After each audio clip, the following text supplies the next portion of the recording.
সজিয়াত কৃষ্ণ চৈতন্য শ্রী রথ অগ্রে ননর্তয়োজ্য জেনা সিজ জাগতং চিত্রং জগন্নাথোপি বিস্মত। শ্রী চৈতন্য চৈতামৃত মধ্যলীলা 13/1। আজকে শ্রী জগন্নাথ দেবের রথযাত্রার দিন। প্রাচীন কাল থেকে শ্রী জগন্নাথ দেব আজকের দিনে এই আষাঢ়ের শুক্লা দ্বিতীয়ায় রথযাত্রায় নির্গত হন এবং অসংখ্য ভক্তবৃন্দকে দর্শন দিয়ে তাদের কল্যাণ বিধান করে। প্রাচীন কাল থেকে মানুষ শ্রী জগন্নাথ দেবের রথযাত্রার এই কারণটি জানেন, কারণ জগন্নাথ দেব হচ্ছেন দ্বারকানাথ।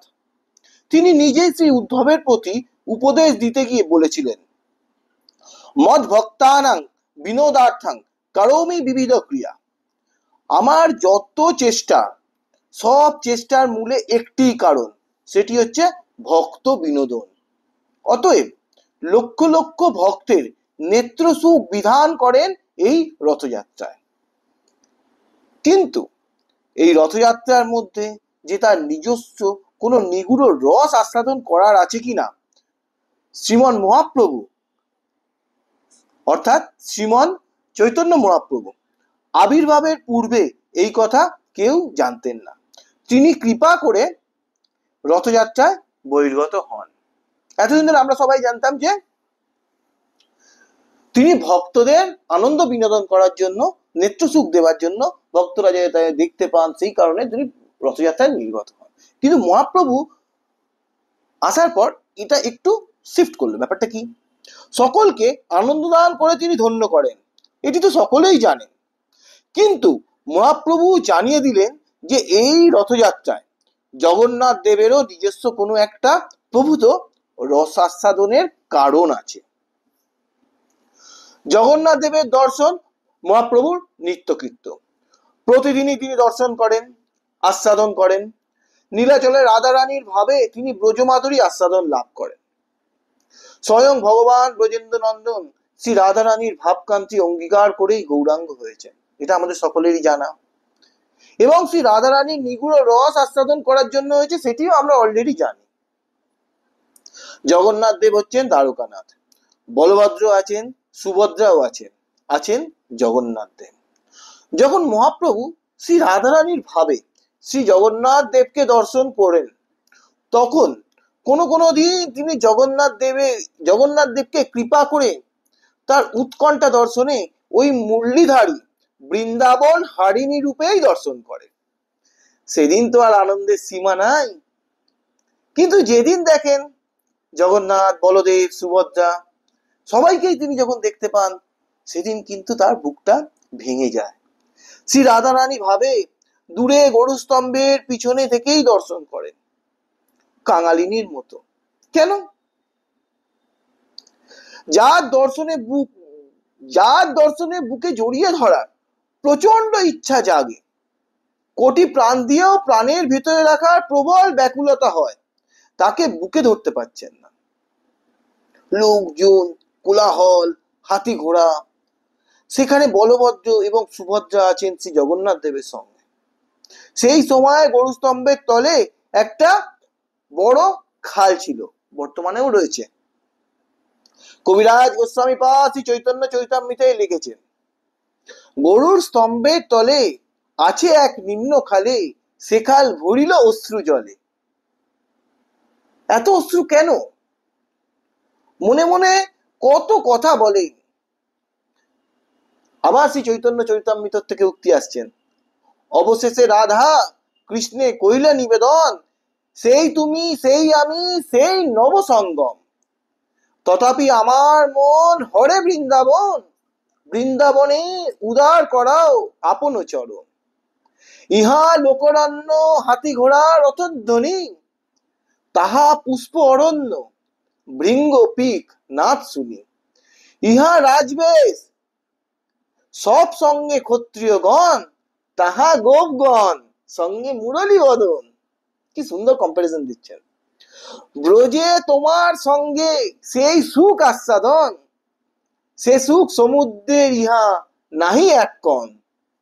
আমার লইয়া পুনলীলা করো বৃন্দাবনে, তবে আমার মনোবাঞ্ছা হয়তো পূরণে। চৈতন্য চৈতামৃত মধ্যলীলা 13/120 থেকে 125 নম্বর শ্লোক। বললেন তোমার সেই বৃন্দাবন বিহার, কে বলছেন? মহাপ্রভু বলছেন, রাধারানীর ভাবে বলছেন। কাকে বলছেন? জগন্নাথ দেবকে। তিনি রাধারানী কৃষ্ণকে দেখতে পাচ্ছেন, দেখে কৃষ্ণের প্রতি বলছেন তোমার সেই বৃন্দাবন বিহার, সেই নির্জন বৃন্দাবন, সেখানে সেই কুঞ্জবন, পিক ভিঙ্গ আলাপন, আর এখানে হইচই, সব রাজবেশ, ক্ষত্রিয় বেশ। সেই বৃন্দাবনে তোমার সঙ্গে যে সুখ আস্বাদন, সে সুখ সমুদ্রের এক কণাও এখানে নাই। বৃন্দাবনে তোমার সঙ্গে যে আনন্দ, এখানে সেই সুখ সিন্ধুর একটি বিন্দু কণাও নাই। মনে মনে বললেন বৃন্দাবনে উদয় করাও আপন চরণ, বলো কবে বৃন্দাবনে যাবে। রাধারানীর ভাবে আরো কত কথা বললেন। গম্ভীরার বিরহ রস, ওই অহরহ কাঁদন, স্বরূপ দামোদর রামানন্দ রায় অন্তরঙ্গ সঙ্গীতার, তারা নানা রূপে প্রবোধ দিয়ে প্রভুর সঙ্গে কথা বলে। জগন্নাথ দর্শনে আবার সেই ভাবান্তর। সেদিন রথযাত্রা, জগন্নাথ দেব রথে চড়ে যাচ্ছেন আজকের দিনের মতো। রাধা ভাবে আবিষ্ট মহাপ্রভু দেখছেন এই যে নিত্য আমার আকুতি, প্রত্যেক দিন জগন্নাথকে বৃন্দাবন যাওয়ার জন্য যে আবেদন নিবেদন, আরতি উৎকণ্ঠা, আজ সে সৌভাগ্য পূর্ণ হয়ে গেল। আজ সেই দ্বারকানাথ বৃন্দাবনে যাচ্ছেন। মহাপ্রভু কি দেখছেন? আমি এতদিন ধরে যাই জগন্নাথ মন্দিরে গিয়ে রিকোয়েস্ট করি, উনি রাধা ভাবে রয়েছেন যে চলো তুমি বৃন্দাবন চলো। আজকে রথের দিনে উনি বেরিয়েছেন, মানে বলছেন আজকে উনি চলে যাচ্ছেন, এবার উনি বৃন্দাবনে যাচ্ছেন। মহাপ্রভু দেখছেন রথে, সবাই যা দেখছে তা দেখছেন না, মহাপ্রভু রাধা ভাবে, তিনি তখন স্বয়ং রাধা। তিনি কি দেখছেন? আজকে কৃষ্ণ বৃন্দাবন যাচ্ছেন। আর সেই দ্বারকানাথ বৃন্দাবনে যাচ্ছেন। বলভদ্র চলে গেছেন অন্য রথে, সুভদ্রাও চলে গেছেন অন্য রথে, জগন্নাথ একা। দুই দিকে উপবন শ্রেণী, মনে হচ্ছে যেন বৃন্দাবনে যাচ্ছি, আমার প্রাণনাথকে নিয়ে আমি বৃন্দাবনে যাচ্ছি। কে ভাবছেন? মহাপ্রভু ভাবছেন। কবিরাজ গোস্বামী পাদ লিখেছেন চৈতন্য চরিতামৃত, যখন রথযাত্রায় নর্তন বর্ণনা করেছেন সেই মুহূর্তে সজিয়াত কৃষ্ণ চৈতন্য শ্রী রথ অগ্রে ননর্তয় যহ জেনা সিজ্জতাং চিত্রাং জগন্নাথ অপি বিস্মিত। সেই শ্রীমন মহাপ্রভু জয়যুক্ত হন, যিনি জগন্নাথ দেবের অগ্রে নৃত্য করেছিলেন।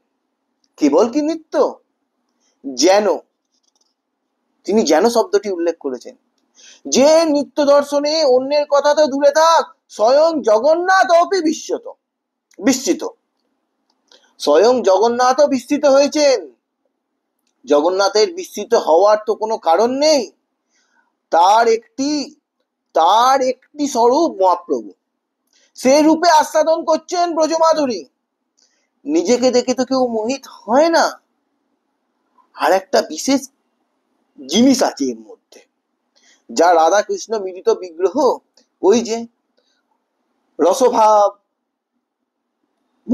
মহাভাব, রসরাজ, দুই রূপ এক, এই রূপটি দেখে সেই অপরূপ সৌন্দর্যের জগন্নাথের বিস্মিত হওয়ার একটা কারণ। আর একটা কারণ প্রভুর ওই প্রেম চেষ্টা দর্শন।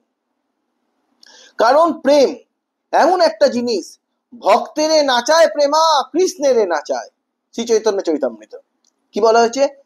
ভক্তেরে নাচায় প্রেমা কৃষ্ণেরে নাচায়। ভক্তকে তো নাচায়, কৃষ্ণকেও নাচায়। এই প্রেম কেবল যে ভক্তকে নাচায় তাই নয়, কৃষ্ণকেও নাচায়। আর সেই প্রেম আস্বাদন করে একটি স্বরূপ কিভাবে নৃত্য করছেন, এটি শ্রী জগন্নাথ দেবের বিস্ময় হওয়ার একটি কারণ।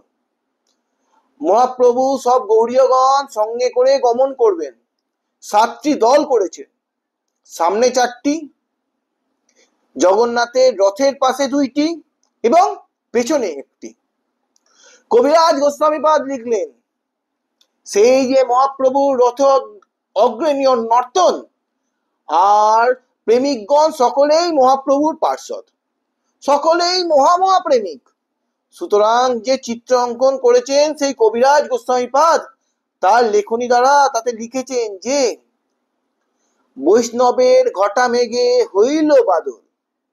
এই যে বাদল সারা আকাশ জুড়ে আছে, এই মেঘ আর অবিরাম ধারে বৃষ্টি করুন বৈষ্ণবের এটি ঘটা, এইটি ওই বাদল।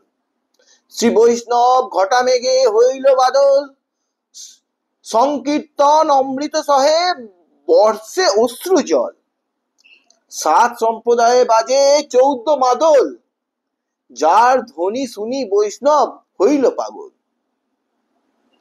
এক তো অমৃত বৃষ্টি হচ্ছে, সংকীর্তন অমৃত, আর বর্ষার যেন জলধারা প্রবাহিত হয়, আর বর্ষার যেমন জলধারা প্রবাহিত হয় ঠিক তেমনই অশ্রু জল পড়ছে। এই 7 সম্প্রদায়ে 14 মাদল বাজছে, 2 মৃদঙ্গ, শ্রীখোল করতাল, আর সেই সঙ্গে সংকীর্তনের রব। বৈষ্ণব পাগল হয়ে গেছে, আর মহাপ্রভু এমন উন্মত্ত হয়ে 7 সম্প্রদায় ভ্রমণ করছেন আলাপ চক্রের মতো। যেমন একটি লাঠির অগ্রে আগুন দিয়ে ঘোরাতে গেলে চারিদিক গোলাকার অগ্নিবলয় সৃষ্টি হয়, ঠিক সেই রূপ। কিন্তু আগুন তো একসঙ্গে চারিদিকে ঘোরে না, একদিকেই থাকে, এবং জোরে জোরে ঘোরালে একটি বৃত্তের মতো দেখায়। মহাপ্রভু এত দ্রুত 7 সম্প্রদায়ের মধ্যে ঘুরছেন যে গোলাকার ক্ষিপ্র বেগে চারিদিকে। আরো আছে, সার্বভৌমের সঙ্গে রাজা প্রতাপ রুদ্র চোখ ঠাড়াচ্ছেন। চৈতন্য চরিতামৃততে বর্ণিত আছে, সার্বভৌম সহ রাজা করে ঠড়াঠড়ি, আর কেহ জানে, আর কেহ নাহি জানে চৈতন্যের চুরি। এ একটা গোপন জিনিস, কেমন একটা উদ্দীপনা। অষ্টসাত্ত্বিক ভাবোদয় হয় সমকালে। অষ্টসাত্ত্বিক ভাব, সাত্ত্বিক বিকার এককালে বিকাশ হচ্ছে প্রভুর দেহে। কেমন? কবিরাজ গোস্বামীপাদ লিখছেন, জলযন্ত্র ধারা বহে অশ্রু জল, আশপাশ লোক যত ভিজিল সকল। অর্থাৎ জলযন্ত্র মানে পিচকারি, আমরা যেটা বর্তমানে দোল পূর্ণিমা বা হোলিতে আমরা যেটা ইউজ করি, এখানে পিচকারির ধারা নয়নের মতো পড়ছে। অর্থাৎ পিচকারির ধারা যে চোখ থেকে বেরোবে এটা কেউ কল্পনাই করতে পারে না। মানে আমাদের পিচকারিতে যে পরিমাণ জল বেরোয় ঠিক সেই পরিমাণ মহাপ্রভু এবং তার পার্শ্বদের চোখ থেকে বেরোচ্ছে। 2 চোখ থেকে পিচকারির মতো ধারা বেরিয়ে আসবে, কিছুই আশ্চর্য নয়।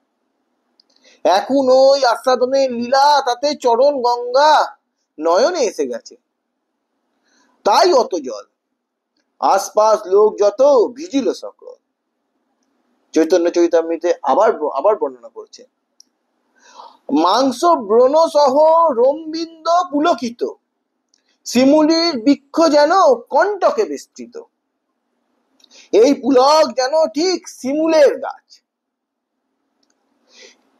এক এক দন্তের কম্প দেখি ভয় লাগে, লোকে জানে দন্ত সব খসিয়া পড়ায়। এতই দাঁতটা কাঁপছে, দেখে ভয় লাগছে, লোকে ভাবছে, এবার মানুষ ভাবছে যে এবার দাঁতগুলো খসে না পড়ে যায়।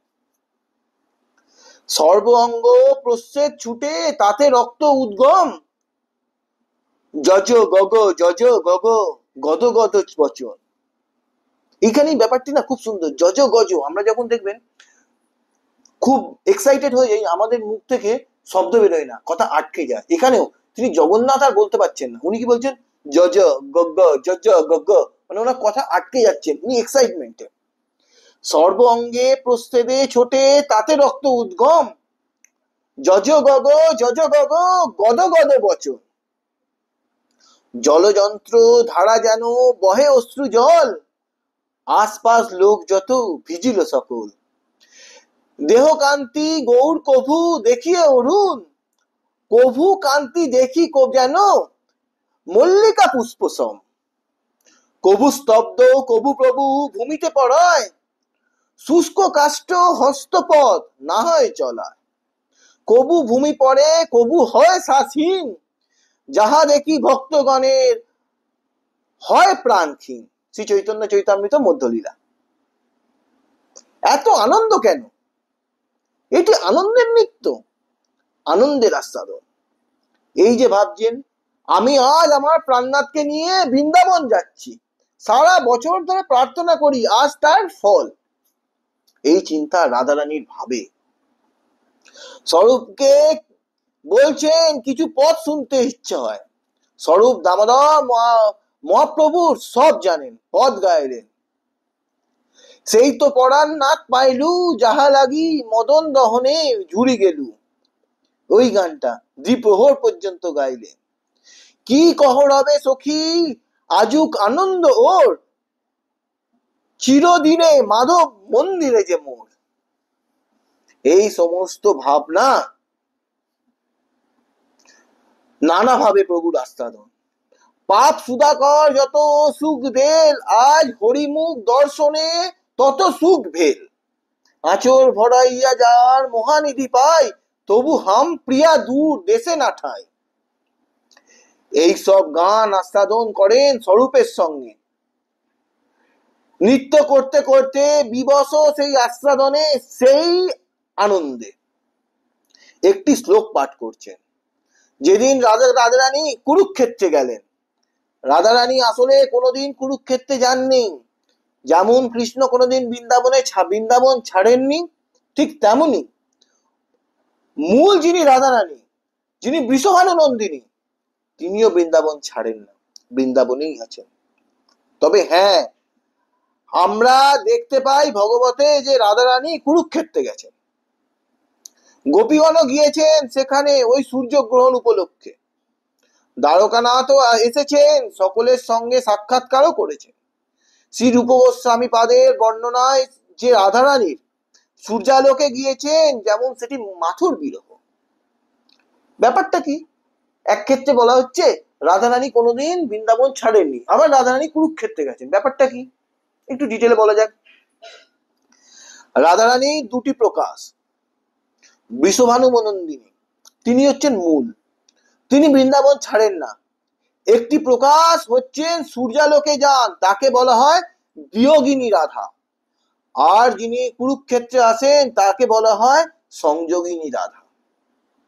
সংযোগিনী প্রকাশ যখন এলেন, তখন শ্রীকৃষ্ণ তো জ্ঞানের কথা বললেন, বাইরের একটা জ্ঞান যোগের আবরণ রেখে ভিতরের অন্য অর্থ প্রকাশ করলেন। গোপীগণ সবই বোঝেন। এখন সাক্ষাৎ মহাপ্রভু সেই শ্লোক পাঠ করছেন। শ্রীকৃষ্ণের সেই শ্লোকের উত্তরে মহাপ্রভু রাধা ভাবে সেই শ্লোক পাঠ করছেন। আহুশ্চতে নালিন লাভ পাদ অরবিন্দং, যোগেশ্বর ওই ধৈ বৈচিন্ত মগধ বই। সংসার কূপপতি উত্তোলন বিলম্বম, গেহং জুষামপি মৎসুদ্ধিয়ং সদান। ভাগবতম 10ম স্কন্ধ 82 নম্বর অধ্যায় 48 নম্বর শ্লোক। সাক্ষাৎ জগন্নাথকে দেখছেন, কি বলছেন সেই কথা? অন্যের হৃদয় মন আমার মন বৃন্দাবন, মনে মনে এক করি জানি, তাহা তোমার পাদপদ্ম। করাহ যদি উদয়, তবে তোমার পূর্ণ কৃপা মানি। প্রাণনাথ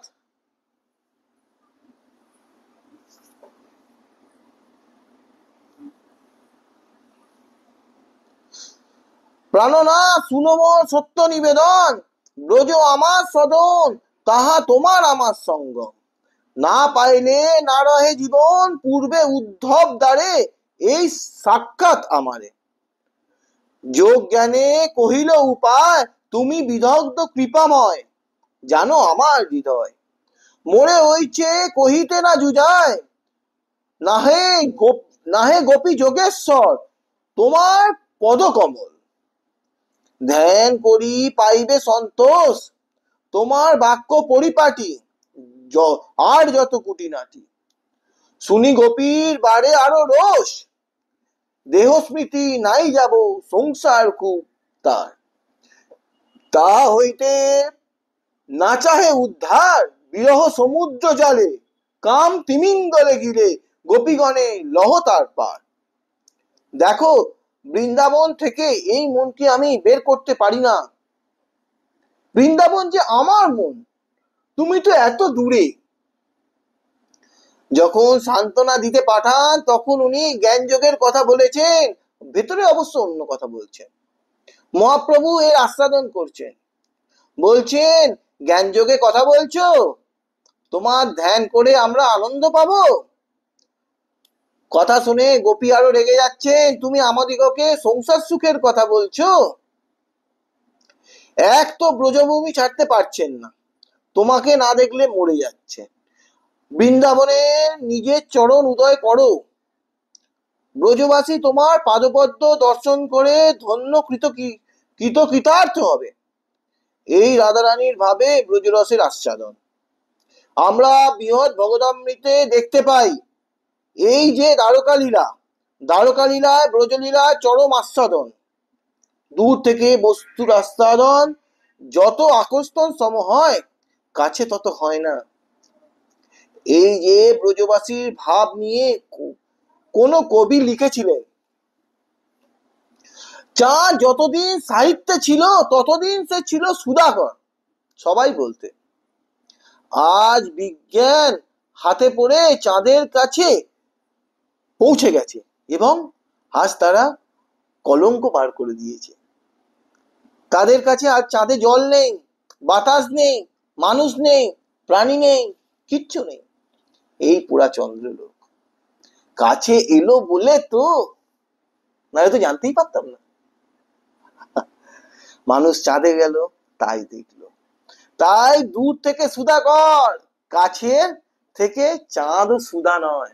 আর যখন চাঁদ দূরে আছে তখন সে আমাদের কাছে কত ভালো, সুধাকর। এবং কাছে চলে গেলাম, চাঁদও ভালো নয়। আমরা সাধারণত জীব, এইটি কিন্তু অনেক বাস্তবিক জ্ঞান। আমরা দূরে যাকে দেখি, বিভিন্ন রকম মানুষকে দেখি, দেখে বলি ও কত ভালো, এ কত ভালো, তার আমরা নিজেদের পর্যালোচনা করতে শুরু করে দিই। কিন্তু তার সামনে গেলে আমরা বুঝতে পারি সে কতটা ভালো নয়। সেরকম আমরা চাঁদকে দেখে কত ভালো বলি, কিন্তু আমরা যখন চাঁদের কাছে পৌঁছে গেলাম, ব্যাপারটা আছে চাঁদের আমরা কত ফুল বার করে ফেলেছি। প্রেম কি প্রমোদ সখা সকল সময়, নিকণ্ডে তরঙ্গ তোলে রজত রেখা। প্রেম আর প্রমোদ দূরেতে রাখা। যখন দেখবেন সমুদ্রের ধারে ঢেউগুলি আসে, তখন দূরে দেখবেন যেন রজত গড়িয়ে ঢেলে যাচ্ছে। আমরা তো সমুদ্রে সবাই গেছি, সমুদ্রে যখন ঢেউগুলো যখন আসে তখন দেখে আমাদের কি মনে হয়, কি সুন্দর, কি সুন্দর, কি অদ্ভুত। কিন্তু যখন ওই ঢেউটাই যখন আমাদের সামনে চলে আসে তখন আমরা কি দেখতে পাই? তখন দেখতে পাই বালি, কাদা জল, ঘাট পা নোংরা হয়ে যাচ্ছে। তেমনি ওই যে দূর থেকে কত আস্বাদন, কত ভাব এই এক স্বরূপে, আজ কিন্তু যখন সামনে থেকে দেখছে তখন ব্যাপারটাই আলাদা। তাই মহাপ্রভু শ্রী রাধারানীর ভাব নিয়ে ব্রজমাধুরী আস্বাদন করলেন বিরহের ভেতর দিয়ে। এখন মহাপ্রভু যে নিগুড় রস আস্বাদন করছেন জগন্নাথের, এই আস্বাদনটাই তিনি ব্যাখ্যা করলেন। দ্বারকানাথ রাত্রিকালে কাঁদেন মহিষীগণের বিছানায় শুয়ে, কথা বলেন না। রাত্রে স্বপ্ন দেখেন, সকাল হয়ে যায়। মহর্ষিগণ কত যত্ন করার চেষ্টা করেন, কোনো কথাই নেই। কোনোদিন তিনি মূর্ছায় যায়, ওটাই ব্রজের স্বপ্ন। সুতরাং এই যে বৃন্দাবনের রস, এটি শ্রী জগন্নাথের রথযাত্রার মুখ্য আস্বাদন।